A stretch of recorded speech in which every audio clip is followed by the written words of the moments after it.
नमस्कार, जय हिंद। सफ़र CHS के इस डिजिटल प्लेटफॉर्म पर मैं अंकित आप सभी का हार्दिक स्वागत करता हूं।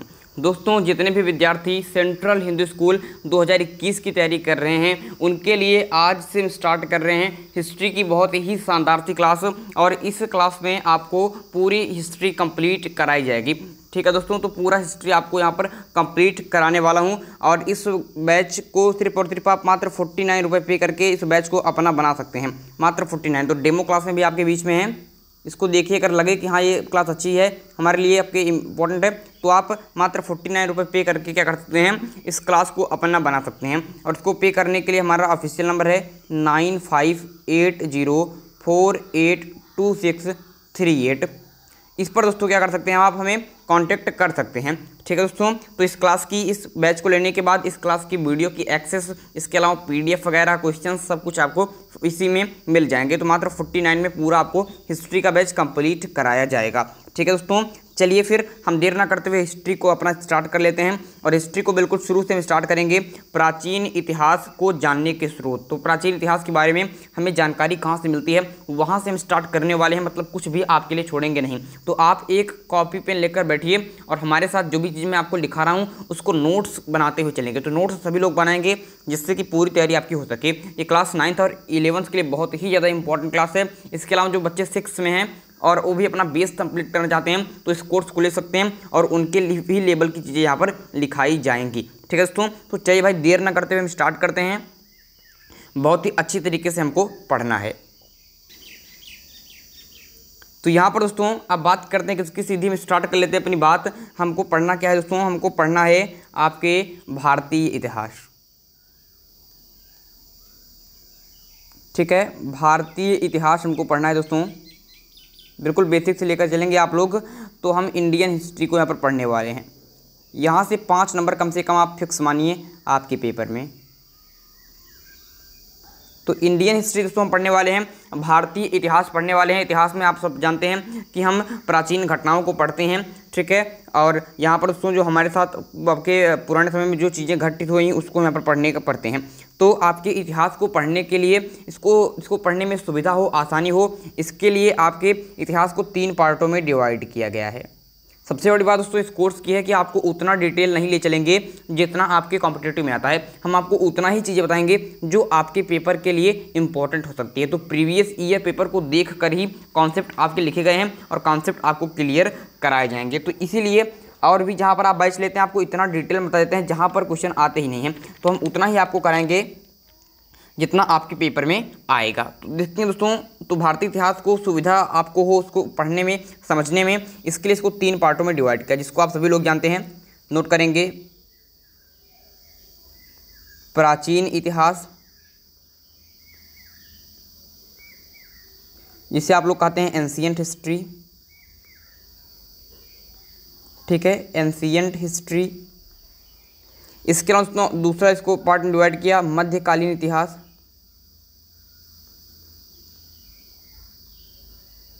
मध्यकालीन इतिहास आपके मिडाइवल हिस्ट्री। Medieval history. और तीसरा इसको आपके डिवाइड किया आधुनिक इतिहास में।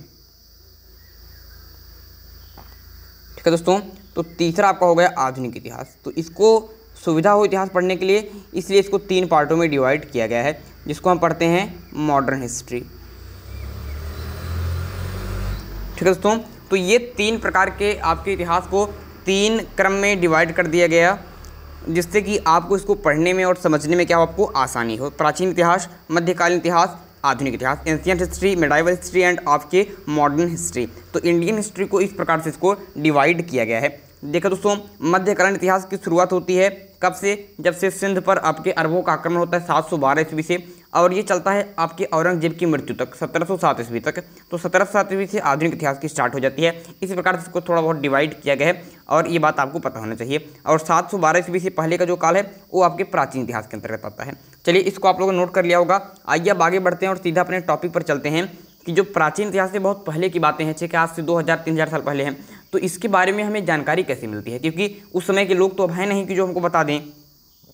तो हमको जानकारी कहाँ से मिलती है, प्राचीन इतिहास में क्या हुआ था, कैसे हुआ था, तो उसके स्रोत जो हैं जानने के, उसके बारे में थोड़ा सा हम पढ़ेंगे, क्योंकि यहाँ से क्वेश्चन परीक्षा में आपके पूछ लिए गए हैं कई बार। तो यहाँ पर ध्यान से आप लोग लिखेंगे जो चीज़ें मैं यहाँ पर आपको बता रहा हूँ। ठीक है, तो यहाँ पर हेडिंग के तौर पर हम लिखेंगे प्राचीन भारतीय इतिहास के स्रोत। प्राचीन भारतीय इतिहास के स्रोत। तो प्राचीन भारतीय इतिहास के स्रोत यहाँ पर हम पढ़ने वाले हैं। ठीक है दोस्तों, तो यहाँ पर ध्यान के साथ आप लोग एक एक चीज़ें हमारे साथ नोट करते हुए चलेंगे, बहुत अच्छी तरीके से हम इसको पढ़ते हुए चलेंगे। तो पहला दोस्तों यहाँ पर हो जाता है आपके धर्म ग्रंथ। जो हमारे दोस्तों क्या है आपके, जो हमारे वेद हैं, जो हमारे पुराण हैं, जो हमारी स्मृतियाँ हैं, जो हमारे उपनिषद हैं, ठीक है, इसको पढ़ने से हमें प्राचीन भारतीय इतिहास के बारे में बहुत सारी जानकारी मिलती है। तो प्राचीन भारतीय इतिहास को जानने के स्रोत के बारे में पढ़ रहे हैं, तो पहला जान लीजिए कि धर्म ग्रंथ से हमें प्राचीन इतिहास के स्रोत हैं एक, इससे जानकारी मिलती है। दूसरी यहाँ पर उसमें बात करते हैं ऐतिहासिक ग्रंथ। कुछ ऐसे ग्रंथ जिसका संबंध किसी धर्म से नहीं है, वो ऐतिहासिक ग्रंथ हैं। ठीक है, वो ऐतिहासिक ग्रंथ हैं, ऐसे ग्रंथों से जानकारी मिलती है। थर्ड पर ऐसे ही बात कर लेते हैं दोस्तों कि आपके जो विदेशी लोग भारत में आए थे, ठीक है, विदेशी जो भारत में आए थे, विदेशियों का विवरण, उन्होंने जो विवरण किया है उससे हमें प्राचीन भारतीय इतिहास के बारे में जानकारी मिल जाती है। जैसे आप लोग जानते हैं कौन कौन से आया था, जैसे आप लोग जानते हैं विदेशियों में आपके फाहियान आया था, फेनसांग आया था, तो फाहियान ने क्या लिखा, फेनसांग ने क्या लिखा, आपके अब इब्न बतूता आया था, उसने क्या लिखा, तो इससे हमें जानकारी मिल जाती है। और चौथी बात दोस्तों जो सबसे इम्पॉर्टेंट है, ठीक है, कि पुरातत्व संबंधी साक्ष्य, जो हमको कुछ साक्ष्य मिलते हैं, पुरातत्व पुराने समय के जो साक्ष्य मिलते हैं, पुरातत्व संबंधी साक्ष्य। तो अब आप लोग समझ गए होंगे कि एक तो हमें धर्म ग्रंथ जो हमारे वेद हैं, पुराण हैं, उपनिषद हैं, इसको पढ़ने से जानकारी मिलती है। कुछ ऐसे ऐतिहासिक ग्रंथ हैं, जैसे चाणक्य ने लिखा है अर्थशास्त्र, तो ये ऐतिहासिक ग्रंथ हैं, इससे हमें जानकारी मिल सकती है।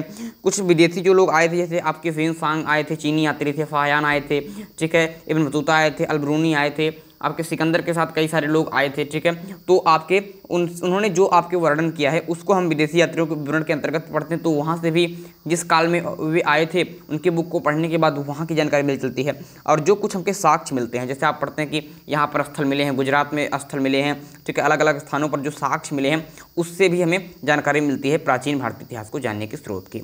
तो अब दोस्तों हमको देर न करते हुए हम सीधे आपको बताते हैं दोस्तों, हम चीज़ें पहले सीधा अपने ऊपर चलते हैं पहले कि धर्म ग्रंथ से हमें किस प्रकार की जानकारी मिलती है और किस प्रकार से क्वेश्चन यहाँ से आपसे पुटअप हो सकते हैं। तो साथ के साथ आप लोग नोट करते हुए चलेंगे और या फिर स्क्रीनशॉट लेते हुए चलेंगे। तो चलिए हम धर्म ग्रंथ में पढ़ते हैं। और धर्म ग्रंथ में दोस्तों आपके सबसे पहले वेद को पढ़ेंगे, क्योंकि वेद सर्व प्राचीन धर्म ग्रंथ है, इससे प्राचीन धर्म ग्रंथ नहीं है। तो यहाँ पर सीधा हम बात करते हैं दोस्तों आपके वेद की, ठीक है, सीधा ही यहाँ पर दोस्तों हम बात कर लेते हैं आपके वेद की। और क्यों वेद की बात कर रहे हैं, क्योंकि ये सर्व प्राचीन धर्म ग्रंथ है, सर्व प्राचीन धर्म ग्रंथ है। तो अगर ऐसा क्वेश्चन कुछ कभी बने कि सबसे पुराना धर्म ग्रंथ कौन सा है, तो वेद सर्व प्राचीन धर्म ग्रंथ है। ठीक है दोस्तों, वेदों की बात करते हैं तो इसे संहिता भी कहा जाता है, क्योंकि ये आपके वेद 4 होते हैं। कितने होते हैं आपके वेद? आपके 4 होते हैं। इनका नाम आप सभी लोगों को मुझे लगता है याद ही होगा कि ऋग्वेद, यजुर्वेद, सामवेद और आपके अथर्ववेद। ठीक है दोस्तों, तो ये 4 वेद आपके हो जाते हैं, ऋग्वेद, यजुर्वेद, सामवेद और आपके अथर्ववेद। ठीक है, और इन 4 वेदों को मिलाकर संहिता कहा जाता है। ठीक है दोस्तों, यहाँ पर 2 चीज़ें आपके लिए इंपॉर्टेंट है कि ऋग्वेद जो है ये सर्व प्राचीन है। वेदों में भी सबसे पुराना वेद कौन सा है? ऋग्वेद की रचना सबसे पहले की गई थी और ये सबसे बाद का वेद है। ठीक है, ये सबसे बाद का वेद है। तो ये बात दोनों आपको पता होना चाहिए। ऋग्वेद में ऋचाओं की रचना की गई है, यजुर्वेद में जो यज्ञ किए जाते हैं उसमें कौन से विधि विधान का प्रयोग होता है उसकी बात कही गई है, सामवेद में यज्ञों के समय में जो गीत गाए जाते थे वैसी ऋचाओं का वर्णन है। और अथर्ववेद में जो सामान्य मनुष्य के जो आपके होते हैं भूत प्रेत होता है ना, ये सब चीज़ें, तो आपके मार्गोच्चाटन ये सब आपके अथर्ववेद में लिखी गई हैं। तो वेदों की संख्या 4 हो गई। आइए यहाँ से कुछ क्वेश्चन ऐसे ही पूछ सकते हैं कि सर्वप्राचीन धर्म ग्रंथ कौन सा है, तो आप लोग कहेंगे कि आपका वेद है। वेदों की संख्या कितनी है? 4 है। ऐसा क्वेश्चन देगा कि इनमें से कौन सा एक वेद नहीं है, तो 4 वेद पता होंगे, जैसे ऋग्वेद, यजुर्वेद, सामवेद, महाभारत, ऐसा कुछ आपको दे दिया ऑप्शन में, तो आप महाभारत लगा देंगे क्योंकि ये वेद नहीं है। ठीक है दोस्तों, सबसे प्राचीन वेद कौन सा है? आपके ऋग्वेद है। सबसे बाद का वेद कौन सा? आपके अथर्ववेद है। ठीक है दोस्तों, तो इतनी चीज़ें आपसे बन सकती हैं। आइए अब हम ऋग्वेद को पढ़ते हैं, धीरे धीरे हम अपनी चीज़ों को कंप्लीट करते हुए चलेंगे। ठीक है दोस्तों, तो हम ऋग्वेद को सबसे पहले पढ़ते हैं, बहुत अच्छी तरीके से हम ऋग्वेद को अपना कंप्लीट करेंगे। तो ऋग्वेद की बात करते हैं, तो शुरू में ही मैंने बता दिया कि ये सबसे पुराना वेद है, सबसे पुराना वेद है। ठीक है, ये बात बहुत ज़्यादा इंपॉर्टेंट है। इसके अलावा दूसरी बात जो आपसे पूछ सकती है ऋग्वेद के बारे में, कि ऋग्वेद की जब हम बात कर लेते हैं तो आपके इसमें मंडल कितने हैं, तो मंडलों की संख्या कितनी है? तो ऋग्वेद में मंडलों की संख्या दोस्तों 10 है। इससे एक बार 9th में एक क्वेश्चन पूछ लिया गया था, इसलिए बता देता हूँ कि ऋग्वेद में मंडलों की संख्या कितनी है? 10 है। दोस्तों ऋग्वेद में जो ऋचाएँ हैं, ऋचाएँ का मतलब होता है मंत्र, जो ऋचाएँ हम कहते हैं उसका अर्थ होता है मंत्र, जो श्लोक उसमें हैं। तो इसके जो मंत्रों को पढ़ते हैं, इसके श्लोकों को जो पढ़ते हैं, जिसको आप कह सकते हैं ऋचाएँ, तो ऋचाओं को जो पढ़ते हैं उनको क्या कहा जाता है? ऋचाओं को पढ़ने वाले ऋषि क्या कहलाते हैं? तो ऋचाओं को पढ़ने वाले ऋषि आपके क्या कहलाते हैं? ठीक है दोस्तों, तो ऋचाओं को पढ़ने वाले ऋषि आपके होत्री कहलाते हैं। ठीक है दोस्तों, क्या कहलाते हैं? आपके होत्री कहलाते हैं। होत्री कहलाते हैं जो इस ऋचाओं को पढ़ते हैं, तो ऋचाओं को पढ़ने वाले ऋषि आपके होत्री कहलाते हैं। ठीक है दोस्तों, अब यहाँ पर दोस्तों हमने क्या पढ़ा था? यहाँ पर 10 मंडल है ना, तो 10 मंडल में आपके 2 मंडल आपके लिए बहुत इंपॉर्टेंट है, जो आपसे परीक्षा में कई बार पूछ भी लिया गया है। पहली बात तो इसमें जो तीसरा मंडल है, इसमें दोस्तों क्या है? तो तीसरे मंडल में सबसे आपके प्रसिद्ध क्या? आपके गायत्री मंत्र का वर्णन है, प्रसिद्ध गायत्री मंत्र है।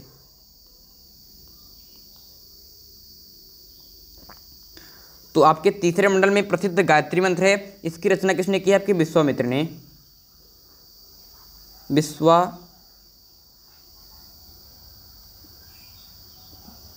विश्वामित्र द्वारा क्या है दोस्तों? आपके ये रचित है, विश्वामित्र द्वारा रचित। इसको नोट कर लीजिएगा कि गायत्री मंत्र की रचना किसने की है? आपके विश्वामित्र ने की है। और ये किस मंडल में है? तो तीसरे मंडल। 9th में ऐसे ही क्वेश्चन पूछा गया था कि सर्वप्रसिद्ध गायत्री मंत्र का वर्णन ऋग्वेद के किस मंडल में किया गया है? तो तीसरे मंडल में ये क्वेश्चन पूछा गया है, इसलिए आपको इसको याद करना है। ऋग्वेद सबसे पुराना वेद है। इसमें कितने मंडल हैं? तो मंडलों की संख्या आपके 10 है। ऋचाओं को पढ़ने वाले ऋषि, इसके जो ऋचाएँ होती हैं ऋग्वेद की, इसको पढ़ने वाले ऋषि को होत्री कहते हैं। इसका तीसरा मंडल क्या है? आपके इसमें प्रसिद्ध गायत्री मंत्र है, जिसकी रचना विश्वामित्र ने की है। आइए आगे बढ़ते हैं। एक आपके 10वां मंडल बहुत इंपॉर्टेंट है।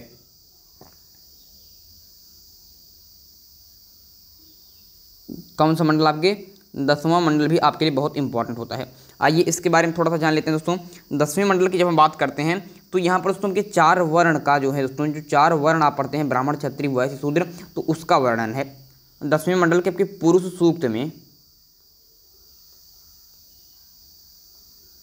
तो 10वें मंडल में कई सारे सूक्त हैं, उसमें जो पुरुष सूक्त हैं इसमें 4 वर्ण का वर्णन किया गया है कि 4 वर्ण हैं, जिसमें आपके आप पढ़ते हैं कौन कौन से आपके वर्णन हैं? ब्राह्मण हैं, ठीक है, क्षत्रिय होते हैं, आप सभी को पता है, ये तो बहुत ही सिंपल सी बात है। ब्राह्मण, क्षत्रिय, वैश्य और शूद्र। ठीक है, वैश्य और शूद्र, ये 4 वर्ण का वर्णन कहाँ पर किया गया है? आपके ऋग्वेद के 10वें मंडल के पुरुष सूक्त में किया गया है। ठीक है दोस्तों, तो ये चीज़ें आपको थोड़ी बहुत पता होना चाहिए। ठीक है, ये चीज़ें थोड़ी बहुत आपको पता होना चाहिए। एक मंडल और थोड़ा सा इंपॉर्टेंट है, जान लीजिए, 9वां मंडल। तो 9वें मंडल की बात करते हैं तो इसमें सोम देवता जो नहीं होते हैं, सोम देवता, तो उनका वर्णन है। सोम देवता का वर्णन है। तो इसको भी याद रखिएगा, बस इतना ही आपके लिए इंपॉर्टेंट बन जाता है। आइए आगे बढ़ते हैं। ऋग्वेद के बारे में तो बता दिया, इसमें और भी बहुत सारी चीज़ें होती हैं, लेकिन मैं आपको वो इसलिए नहीं बता रहा हूँ क्योंकि आपके पेपर में उतना डीप नहीं पूछा जाता है, तो जितना पूछा जाएगा हम उतना ही कंप्लीट कराएंगे, ठीक है। ये नहीं कि आपको ज़्यादा चीज़ें लिखा दें फिर आपको याद भी ना हो और आपको जो चीज़ें पूछी जाती हैं वो भी ना याद रहें। उतनी चीज़ें पढ़िए जो आपके पेपर में आती हैं।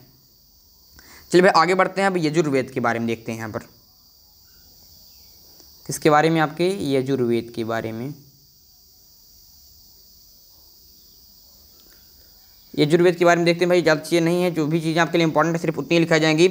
यजुर्वेद की बात करते हैं तो इसके पाठकर्ता को क्या कहते हैं, इनकी ऋचाओं को जो पढ़ते हैं उनको क्या करते हैं, तो इनके पाठकर्ता को अध्वर्यु कहते हैं, अध्वर्यु,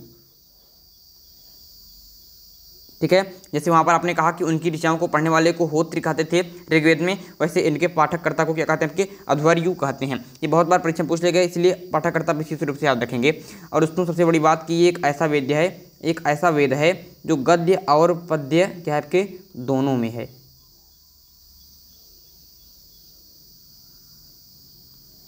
गद्य और पद्य दोनों में है।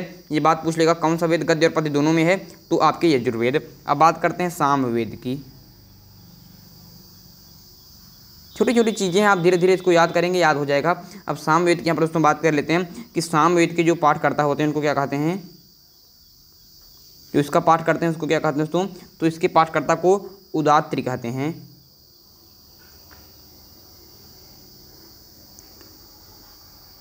उद्रात्री कहते हैं, क्या कहते हैं आपके उद्रात्री कहते हैं, क्या कहते हैं कि उद्रात्री कहते हैं इसके पाठकर्ता को। और सामवेद की बात करते हैं तो यहाँ पर आपके साम का अर्थ होता है गान। ये आपके भारतीय संगीत का जनक है,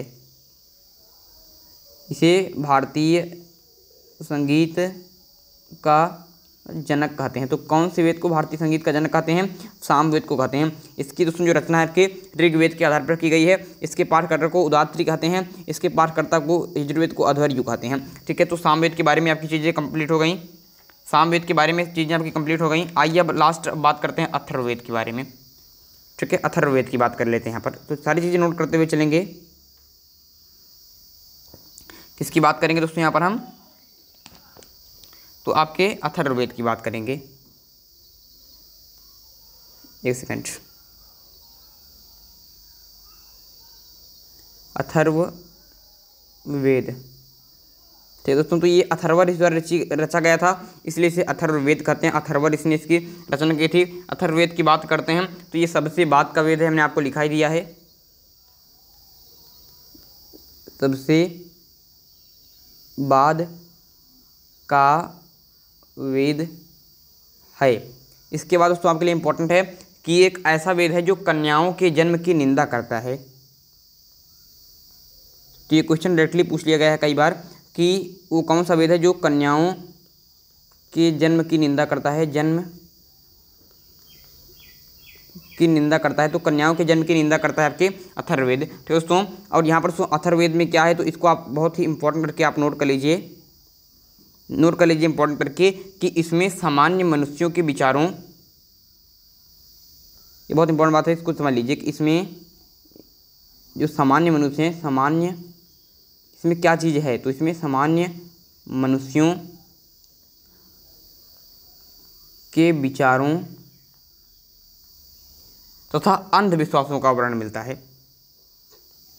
जो सामान्य मनुष्य के विचार हैं और जो उनके अंधविश्वास होते हैं भूत प्रेत वगैरह में, तो इसका वर्णन अथर्ववेद में है, ठीक है। तो इसमें सामान्य मनुष्यों के विचारों तथा अंधविश्वासों का विवरण मिलता है, तथा अंधविश्वासों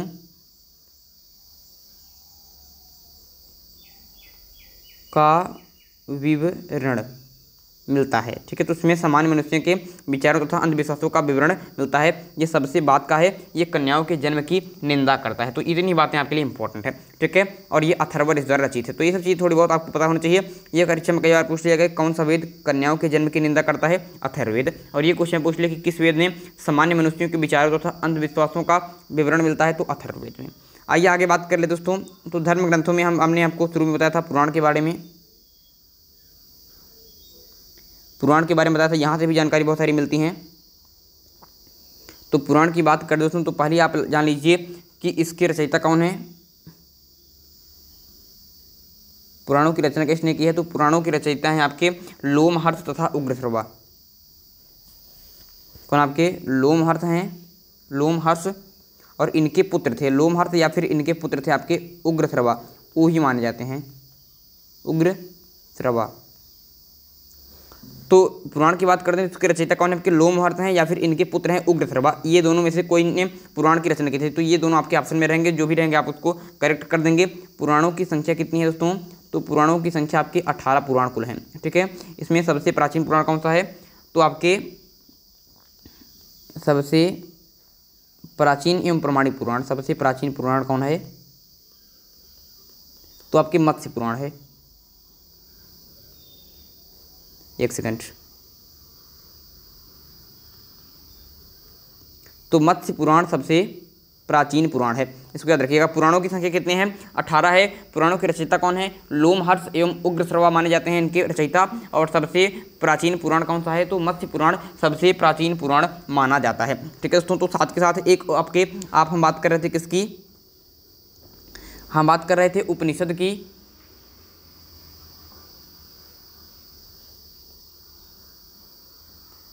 तो उपनिषद के बारे में भी साथ के साथ नोट कर लीजिए कि उपनिषद को वेदांत भी कहते हैं। क्या कहते हैं आपके? इसका एक नाम वेदांत भी है, वेदांत भी कहा जाता है। तो नोट कर लेंगे कि उपनिषद की बात करते हैं उसे वेदांत भी कहा जाता है। उपनिषदों की संख्या कितनी है? 108 है।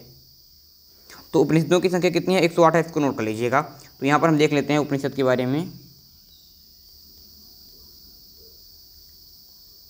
तो उपनिषद की यहाँ पर जब हम बात कर लेते हैं तो हमारे मन में क्या चीज़ें आती हैं कि उपनिषदों की संख्या कितनी है? तो इसकी संख्या है 108। इसका अन्य नाम क्या है आपके? इसका अन्य नाम है आपका वेदांत। और इसमें एक बहुत ही प्रसिद्ध उपनिषद है आपके, जिसे आप लोग कहते हैं जबालोपनिषद। क्या कहते हैं आप लोग? आप लोग कहते हैं जबालोपनिषद,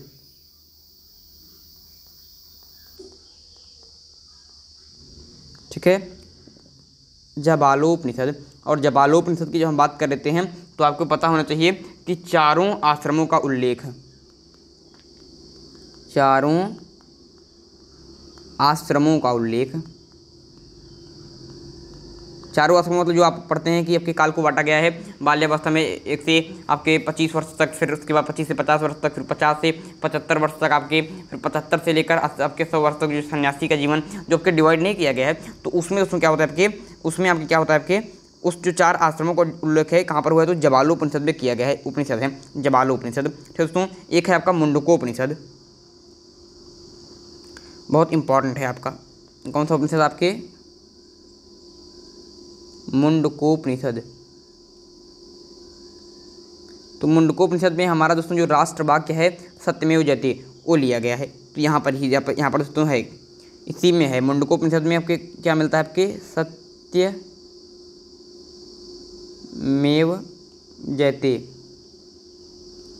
सत्यमेव जयते, ठीक है। मुंडकोपनिषद हमारा यहाँ पर राष्ट्र वाक्य है सत्यमेव जयते, ये मुंडकोपनिषद से लिया गया है। जबालोपनिषद में चारों आश्रमों का उल्लेख मिलता है। उपनिषद को वेदांत भी कहते हैं। इसकी संख्या 108 बताई गई है, 108 बताई गई है। तो ये हो गए आपके जबालोपनिषद। आइए दोस्तों कुछ पुस्तकें हम आपको लिखा देते हैं, ठीक है, उसको नोट कर लीजिएगा। वहाँ से एक ना एक क्वेश्चन आपके आ जाएगा। वहाँ से भी प्राचीन इतिहास को जानने की जानकारी हमें मिल जाती है, प्राचीन इतिहास के बारे में चीज़ें मिल जाती हैं। तो उन पुस्तकों के बारे में और उसके लेखक कौन है इसको आप नोट करते चलिए हमारे साथ के साथ।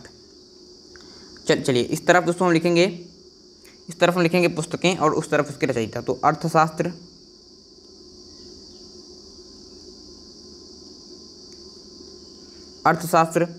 फिर बात करते हैं राजतरंगिणी। जो इम्पोर्टेंट है केवल उतना ही आपको लिखा रहा हूँ, पुस्तकें तो बहुत हैं लेकिन जो इम्पोर्टेंट है केवल उतनी ही। राजतरंगिणी, ठीक है। चचनामा, अष्टाध्यायी, ये पुस्तकों के नाम हैं। Ashtadhyayi, Mahabhashya,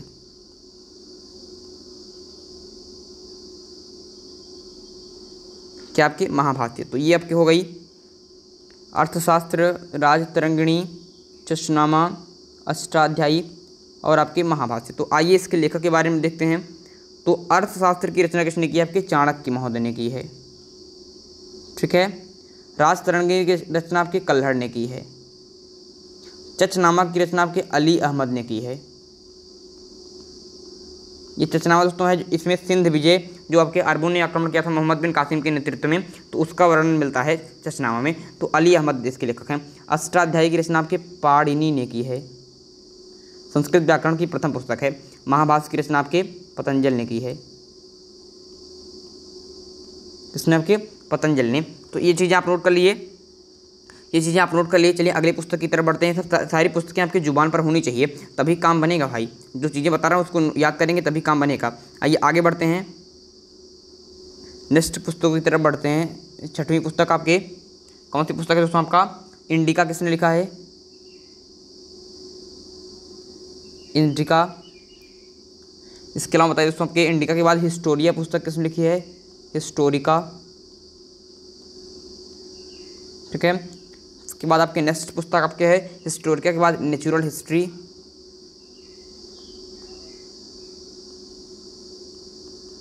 natural history. तो नेचुरल हिस्ट्री के बाद आप लोग याद रखिए, यहाँ पर दोस्तों हम देख सकते हैं इसकी रचना किसने की है। तो इंडिका की रचना की है आपके मेगास्थनीज ने। किसने? आपके मेगास्थनीज ने चंद्रगुप्त मौर्य के समय में आया था। ठीक है। हिस्टोरिका की पुस्तक की बात करते हैं तो हिस्टोरिका पुस्तक की रचना हेरोडोटस ने की है, जो इतिहास के जनक भी हैं, हेरोडोटस। तो हेरोडोटस ने हिस्टोरिका पुस्तक की रचना की है। नेचुरल हिस्ट्री पुस्तक की रचना आपकी प्लिनी ने की है। किसने की? आपके प्लिनी ने की है। और ये तीनों लेखकों की बात कर दोस्तों, तो ये तीनों लेखक की जब हम बात करते हैं तो आपको बता देना चाहते हैं कि ये जो तीनों लेखक हैं ये यूनानी रोमन लेखक हैं, यूनानी लेखक हैं, यूनान के हैं, यूनानी रोमन लेखक हैं। ठीक है दोस्तों। तो यहाँ पर इंडिका की मेगास्थनीज ने रचना की है, हिस्टोरिका की हेरोडोटस ने, नेचुरल हिस्ट्री पुस्तक की बात करते हैं तो प्लिनी ने रचना की है। आइए आगे बात करते हैं। नवा आपके सामने है आपके के CU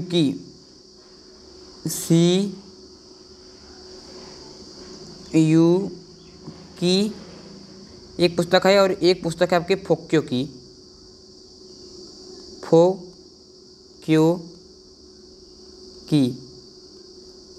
ठीक है दोस्तों। तो बात करते हैं CU की, तो इसकी रचना की है आपके वेनसांग ने और फोक्यो की रचना की है आपके फाहियान ने। ये दोनों आपके चीनी लेखक हैं। ठीक है। तो बात करें दोस्तों कि इसको आप ट्रिक से याद कर सकते हैं। फाहियान में जो कि फा है तो फोक्यो की, और उसके अलावा वेनसांग की बात करते हैं तो CU की, आप इसको समझ सकते हैं। तो इंडिका की मेगास्थनी, हिस्टोरिका पुस्तक की रचना हेरोडोटस ने, नेचुरल हिस्ट्री पुस्तक की रचना प्लिनी ने, ये तीनों यूनानी रोमन लेखक हैं। CU की रचना वेनसांग ने, फोक्यो की रचना फाहियान ने की है, और ये आपके चीनी लेखक हैं। आइए आगे बढ़ते हैं दोस्तों, आगे बात करते हैं। सारी चीज़ें आपको मैं यहाँ पर लिखाने वाले हैं। आप लोग बताइए नेक्स्ट पुस्तक आपके सामने है। कुल 13 पुस्तकें आपको लिखानी है मुझे। तो आपका नेक्स्ट पुस्तक है तहकीक-ए-हिंद। तहकीक-ए-हिंद। ठीक है। तहकीक-ए-हिंद। इसके बाद पुस्तक है आपका रूहेला। रूहेला पुस्तक की रचना किसने की है? और नेक्स्ट आपका आज का लास्ट है कंग्यूर तथा तंग्यूर। तो इन पुस्तकों की रचना के बारे में आज देख लेते हैं। दोस्तों तहकीक-ए-हिंद की बात करते हैं, वेरी वेरी इंपॉर्टेंट, कि अल-बरूनी ने, मोहम्मद गजनवी के साथ आया था अल-बरूनी, उसने तहकीक-ए-हिंद पुस्तक की रचना की है। रूहेला पुस्तक की रचना आपके इब्न बतूता ने की है। किसने? आपके इब्न बतूता ने रूहेला पुस्तक की रचना की है। कंग्यूर तथा तंग्यूर पुस्तक की रचना किसने की है? तो तारानाथ ने की है। इसको आप याद कर सकते हैं, तंग्यूर से तारानाथ। तंग्यूर से तारानाथ आपको रिलेट कर सकते हैं। रूहेला पुस्तक की रचना इब्न बतूता ने की थी, और तब तहकीक-ए-हिंद पुस्तक की रचना किसने की आपके? तो आपके इसकी रचना आपके अल-बरूनी ने की है। इन दोनों लेखक की बात करते हैं तो ये दोनों आपके अरबी लेखक हैं, और ये तिब्बत का लेखक है, तिब्बती लेखक है। तो उसने कंग्यूर तथा तंग्यूर पुस्तक की रचना की है।